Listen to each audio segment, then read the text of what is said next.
welcome to the class. Till time we had seen that there is Rankine cycle, and Rankine cycle has different components. Among that we had started seeing the steam generator in last class. We had also seen that the steam generator has basically different types, and those types were essentially based upon, to start with, the application, the types like industrial steam generator, utility steam generator or marine steam generator. The types of steam generator are also based upon the flow of water and steam, or water or steam and the flue gas. So, there is type like fire tube boiler or water tube boiler. Now, in today's class we are going to see some essential details of water tube boiler. So, basically in a water tube boiler we had seen that there will be a drum. We had seen types like straight tube boiler or bent tube boiler like Stirling boiler, where there will be drum, boiler drum, and boiler drum would have some tubes connected, and those tubes, some of those we are calling them as downcomer and some of those we are calling it as riser. So, water essentially in the saturated state comes down from the downcomer, and then it would get heated in the riser, and then it gets circulated in the loop of downcomer, riser and drum. In this phase it will receive the heat from the flue gases, and this loop or this flow of water in this circuit is called as circulation. So, flow of water and steam in the boiler is called as circulation. This is what we were talking about, that we have boiler drum means BD, and then it has a downcomer where water is coming down in saturated format, it comes to the header, and then it comes to the riser where it is flowing actually in the presence of the flue gases, and flue gases give the heat to the water, and then water will change its state from the liquid to vapor, and again it goes to the boiler drum. These riser tubes are essentially inside the furnace. So, this is the part of furnace, and here we are outside the furnace. The downcomer is sometimes outside the furnace or it can be inside the furnace as well. So, downcomer is basically, if it is outside the furnace, it would be an insulated tube which would allow the liquid water to come down in the presence of gravity toward the bottom header, and riser tubes are essentially the tubes inside the furnace and which would receive the heat from the flue gases. Riser tubes are also called as cooling tubes, since those tubes are the tubes which are associated with the furnace walls, or which are the tubes inside the furnace walls. Then we need to provide sufficient amount of circulation. Here we mean that there is mass of water which is going in this circuit, and then that mass of water has to be of certain quantity, certain kg per second mass need to be provided in this circuit, so that we can get efficient and essential heating of the water. So, here we have seen that water is coming down in the presence of gravity. So, this is a gravity based circulation, but it is not guarantee that we will always get assistance of gravity. In the case where we are getting assistance of gravity, we can see here from the PV diagram or P row diagram that this is a point where we have very large density, this is the point where we have very low density at a constant pressure line. So, this large density is liquid and low density is gas or is vapor. So, we have liquid here and we have vapor here, and then we can see equally in PV diagram that small density, we can see here that the large density corresponds to small specific volume which is liquid here, and then we have large specific volume means the small density. So, we have vapor here. and we have liquid here. So, this difference is huge.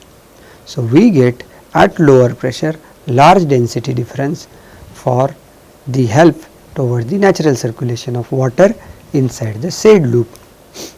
So, here the necessary buoyancy force for the circulation is based upon the density difference and head provided in by the circulation tubes. But here we need two densities. One density is the density of the downcomer and one density is the mean density in the riser.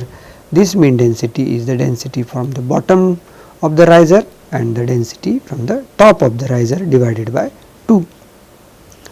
The bottom density is necessarily the density of the saturated liquid water, but we do not know the density at the top. So, that can be found out using the expression which needs dryness fraction at the top. Essentially, we mean here that the necessary force for natural circulation is proportional with the density difference. So, we can design or we can define the necessary circulation criteria or system for water to get circulated in the loop, and if this density difference is high, then we can go for gravity based or natural circulation, and then if it is less, then we have to go for forced circulation. So, this is an example of forced circulation where we would not have sufficient density difference to assist the minimum required circulation. So, for that we can employ a pump for circulation of water into the circuit. So, till 30 bar there is no problem, we can have the downcomer and riser tubes inside the furnace, where downcomer tubes will be little aside from the burner, but the riser tubes will be close to the hot zone. This would create the necessary density difference for natural circulation, since there is large difference in density. So, we can go ahead without any pumps assistance for the forced circulation, and we can go ahead with the natural circulation. But if we go with the pressures which are above 30 bar, then downcomer tubes will be kept outside the furnace, and here the riser tubes will be inside the furnace, which will get the necessary heating from the flue gases and which will rise the water in them and create the sufficient density difference between the downcomer and riser tubes. Here, as said earlier, these downcomer tubes will be insulated. So, keeping the downcomer tubes outside the furnace actually helps to assist the natural circulation. But if we go to the pressure levels above 180 bar, then forced circulation is essential, since density difference becomes small and we cannot employ natural circulation into this circulation loop. Here, whole this circulation can be defined or quantified on the basis of circulation ratio, which is defined as flow of water, saturated water in the downcomers divided by rate of steam released from the drum. Basically, circulation ratio by means we say that x or y kg of water, saturated water coming down from the downcomer for 1 kg of steam released from the drum. So, this we can again represent in terms of masses. From the downcomer we are getting total mass coming, which is the mass of liquid plus mass of steam divided by mass of steam, and if we rearrange the term, we get it in terms of TDF, which is called as top dryness fraction, or the dryness fraction of the water at the exit of the riser. Essentially, this circulation ratio will not be same or may not be same in all the loops. Some loops would have higher circulation ratio, the loops or tubes which are near to the burner would encounter higher circulation ratio, but the loops or the tubes which are away from the burner would place lower circulation ratio. But whatever it is, we need to provide minimum circulation ratio of 6 into the circulation loop, since if we cannot provide the minimum circulation ratio, then instead of water getting heated, we would have the metallic tubes getting heated from the flue gases. So as to avoid it, we need to provide minimum circulation ratio, which is around 6 into the circuit.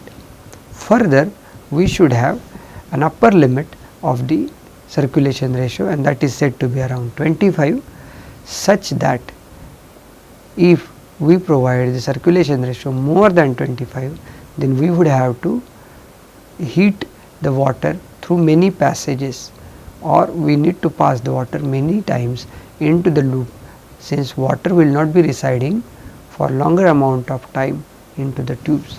Hence, to avoid this and to make the water's heating efficient, we have to provide the circulation ratio lower than 25. Now, having seen the circulation, we are talking about the steam drum.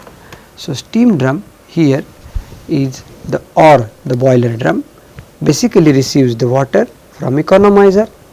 Once it receives the water from economizer, it lets the water go from the downcomer either by natural circulation or by forced circulation, and then water goes up into the riser. In this case of circulation of the water, it gets heated and it attains a state which is essential so as to let it go toward the superheater. So, this is the overall schematic of a steam drum, but there are some functions of the steam generator, and among those it basically stores the steam and water in the desired quantity, which is required to basically cater or handle the said load of the steam power plant. It also helps for the circulation. We need a means of circulation where we need some water to be maintained at certain place so that it can come into the downcomer. So, it helps or aids to the process of circulation. It separates, we are going to see after few slides that these are called as drum essentials. Within the drum there are certain attachments which are required to help the separation of the liquid water from the vapor, so that vapor should be passed towards the superheater. Then it also has to maintain minimum amount of water for blow down or stopping the power plant. Now we are going to see the steam separators. First separator is a gravity separator. In this gravity separator, we are seeing that there is drum, and in the drum we are having water in liquid plus vapor state. Basically, this drum is receiving water from the riser, and then there is a downcomer, and then this riser would pass the steam plus liquid plus vapor mixture of water, but we are operating on the basis of gravity, means we are working with low pressures such that the vapor are lighter than the liquid water. So, they would automatically go toward the top and fill the top part of the drum such that they can be passed toward the superheater. So, this kind of gravity based separation is used if we are working with the pressures lower than 20 bar, and here we basically get high density water getting settled down and low density vapor going towards the top part of the drum. Then we have baffle based separation. Here basically we are working with moderate pressures, and at those pressures we are not having sufficient density difference such that the water and vapor can be completely separated. So, as to separate them, this is a riser, this is a downcomer, and then there is a riser. So, when the flow comes from the two risers, we have baffles or screens which are placed inside the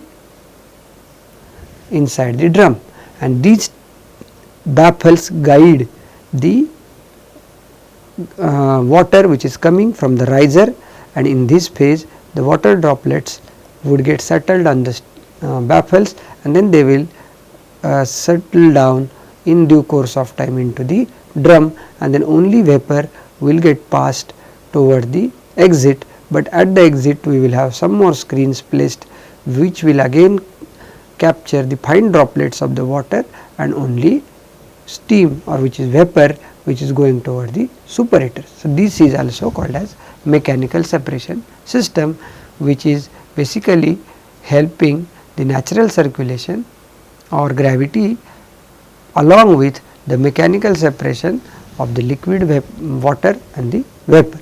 But if we go toward the, this is cyclone separator.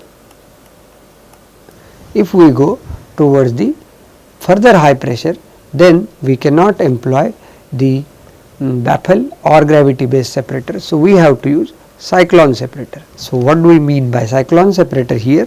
We basically are at very high pressure, and at those high pressures, as we can see toward the, as we go close to the critical point, the specific volumes or densities of vapor and liquid water try to become same. So, density difference is small. So, we practically are not able to distinguish between vapor and the liquid. In such case, the gravity or the mechanical separation would not be helping. Centrifugal force becomes the prominent way to separate the two small density states of water, one is liquid and one is vapor. So, basically from the riser we will get steam plus liquid vapor, liquid plus vapor mixture, and this mixture will tangentially enter into a cyclone unit, and then in this case this due to centrifugal force in this spiral unit, the steam will get separated since it is little lighter, but water will get settled down, and in this phase steam will go further up and it will go through the steam through the screens or scrubbers, which will capture the small droplets of water, and then some rest of the steam will go to the superheater. So, cyclone separators are essentially employed when we are having very high pressure of the boiler, and silent feature is here we are trying to make use of centrifugal force in the cyclone separator to separate liquid water and the steam vapor. So, now we are going to see the other parts of this boiler or steam generator like economizer, then we will see superheater, reheater and air preheater. So, economizer, this is a typical schematic of the economizer, where we can see economizer is supplying feed water heater or water from feed water heater or feed water from the inlet at the inlet to the steam generator, and then it will get passed through the tubes or through the loop, and then it will become saturated, and then it will go into the evaporator. So, this is the path of water in the economizer. However, we can see that we have gas of flue gas which is coming in this direction and heating the water. Our idea in this schematic is to design the number of coils required for the economizer in the water tube boiler. Basically, this is a counterflow heat exchanger where we are having the heating of the feed water from the low temperature to high temperature along this length, and in this phase the gas which is a flue gas will lose its temperature from this to this, and then it will get cooled, but at the expense that it will heat the feed water. We know that the heat exchange in the economizer is mass flow rate of flue gas into specific heat of flue gas into temperature change MCP delta T. This is mass flow rate into Cp into delta T for flue gas, but same heat is earned by the feed water. So, mass flow rate of feed water, specific heat of feed water into temperature change of feed water. So, here the same thing can be denoted in terms of the U A delta T, where U is the coefficient of heat transfer, but here delta T is the log mean temperature difference. This log mean temperature difference has terms which are related to temperature of water, liquid water and temperature of flue gas at their inlets and at their outlets. Then we know this, we can measure the temperatures using the thermocouples at the inlet and outlet. We know flow rates and we know specific heats. So, basically we know this Q and we should know the area, and if we know area then we can find out the number of turns. So, for that this is the resistance, or UA 1 upon UA can be said as the total resistance for heat transfer, and it is summed over different resistances, out of which first resistance is inside the water tubes. We will have certain amount of scaling and that would lead to certain resistance for heat transfer. Then inside film will lead to certain resistance, then metal or tube would have resistance for heat transfer. Outside or gas side of the tube will have certain foreign elements, they will resist for the heat transfer, and outside gas film would have resistance for heat transfer. So, these all resistances would basically sum up toward the total resistance of for heat transfer. However, we can neglect these two resistances, and this with certain assumption becomes a formula in this case, where we have 1 upon U naught is equal to 1 upon Hi plus xw upon kw. X is thickness of wall and K is thermal conductivity of wall. Necessarily here we have Nusselt number of heat transfer as a function of Reynolds number and Prandtl number, and this is the expression for the heat transfer. So, using this we can find out the area, and knowing the area we can find out the total number of turns required in the economizer to get the desired heat transfer rate and rise in temperature from TFW to T saturated. After economizer we are seeing the superheater. There are two types of superheaters. One superheater is called as convective superheater and other superheater is called as radiative superheater. In the convective superheater, major amount of heating is basically done using the convective heat transfer. This type of superheater is kept away from the furnace burner or flame, but radiant superheaters basically have heating of the water by radiation, and this superheater is kept very close to the burner.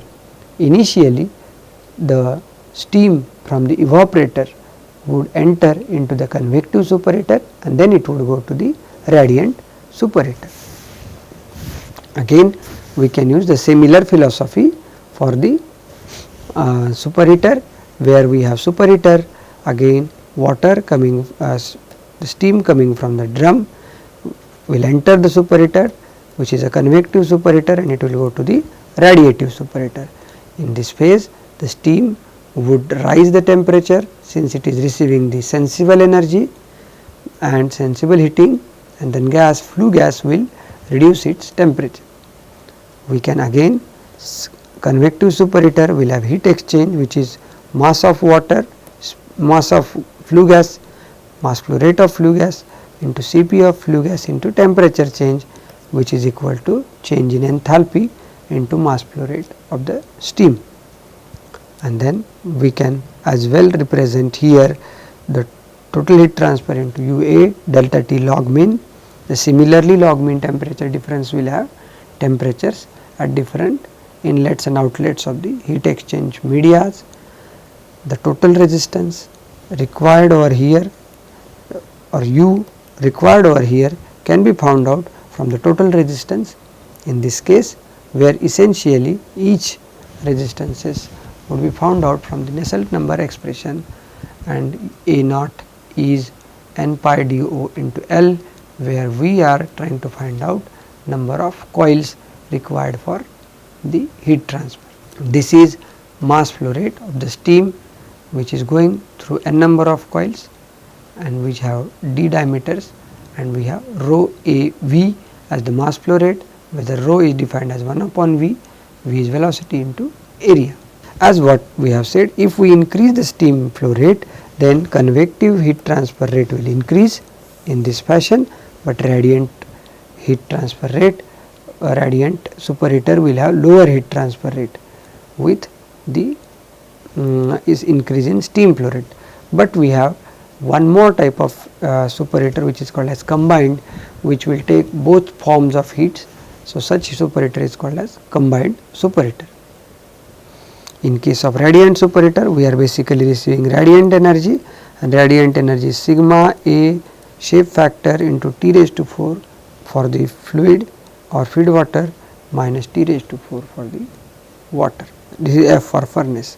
So, we have this as the temperature difference, temperature raised to 4, that difference as the driving potential for the heat in the radiation case. And this heat will be used by the steam so as to go from the low enthalpy to high enthalpy.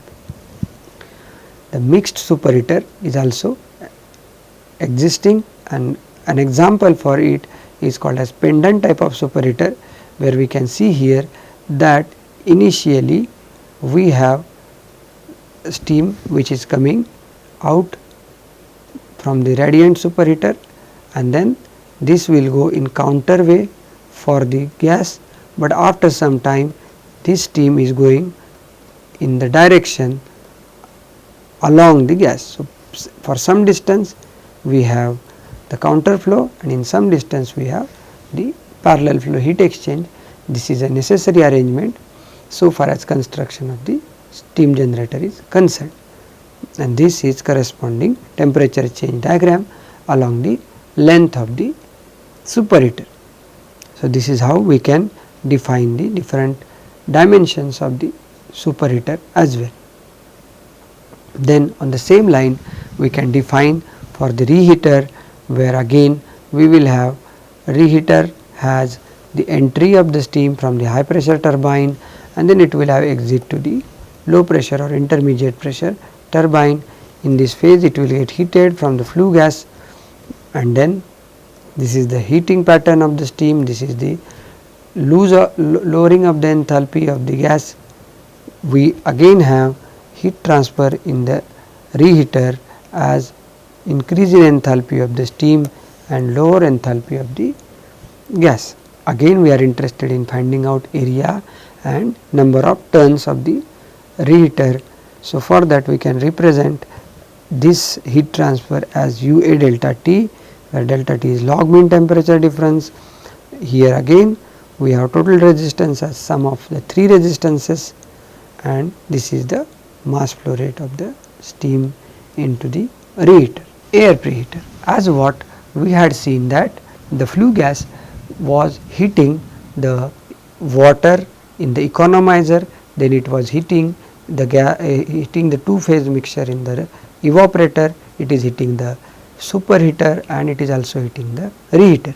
After having all these heat exchanged, the flue gas will still have certain amount of heat in it, and that heat we want to get utilized, but we do not have that heat to be passed to the water or the working medium of our Rankine cycle, but we need that heat for the air which will be passed for the furnace as an oxidizer. So, that kind of heating is called as air preheater. So, we basically would supply air to burn the coal, and then that air will be heated into the air preheater using the gas or using the flue gases which are getting exited from the steam generator. Further, we also need this air heating so that this air will have lower and lower amount of moisture while entering into the coal zone for the burning. So, there are two types of air preheater. One air preheater is called as recuperative or tubular type of heater, where we again will have tubes in which air will be passing, and in which across which air will be passing, and then through which we will have gas, which is flue gas, which will be passing. So, we will have flow mass of air. This air is coming from this fan, and this air will go towards the furnace, and then this is the direction of flue gas which are coming from the tubes. They are at higher temperature, they will lose the heat and come at lower temperature. By that all means air's initial temperature TA1 goes to TA2. This is a conventional tubular or recuperative air preheater, where we have mass flow rate of gas, Cp of gas and temperature change of gas, and this will be heating the air. So, again total heat transfer is UA delta T, and this is the total resistance. Again we can neglect the terms, and then accordingly we can find out the number of tubes and diameter of the tubes required for air preheating, which is efficient so as to get the hot air towards the furnace. But there is one more type of air preheater which is called as regenerative type of air preheater. In this air preheater, there is an assistance taken from matrix which will store the heat from the hot gas, which is a flue gas, and then it will pass that heat to the air. And then we can see over here that there is air which is coming from here, there is flue gas going from here. When the flue gas goes from here, this thing will get heated, and in this case once it comes down, and then when air passes, these things will heat the air. So, this is what we called as basketed heating surface. So, these heating surfaces will get heated when they are exposed to the gas, but these will give heat to the air when they are exposed to the low temperature air. Similar is the concept over here. So, regenerative type of heat exchangers basically are used for the air heating when we are interested in supplying hot air to the furnace, or we are interested this to have efficient combustion of the coal, or also to have dry air to be present while combusting the coal. So, these topics covered in this class we are dealing with the steam generator and its parts. Now, we have dealt with the most of the components of the steam generator, function of the drum, different parts of the steam generator. Here we end the topic of discussion of steam generator. Thank you.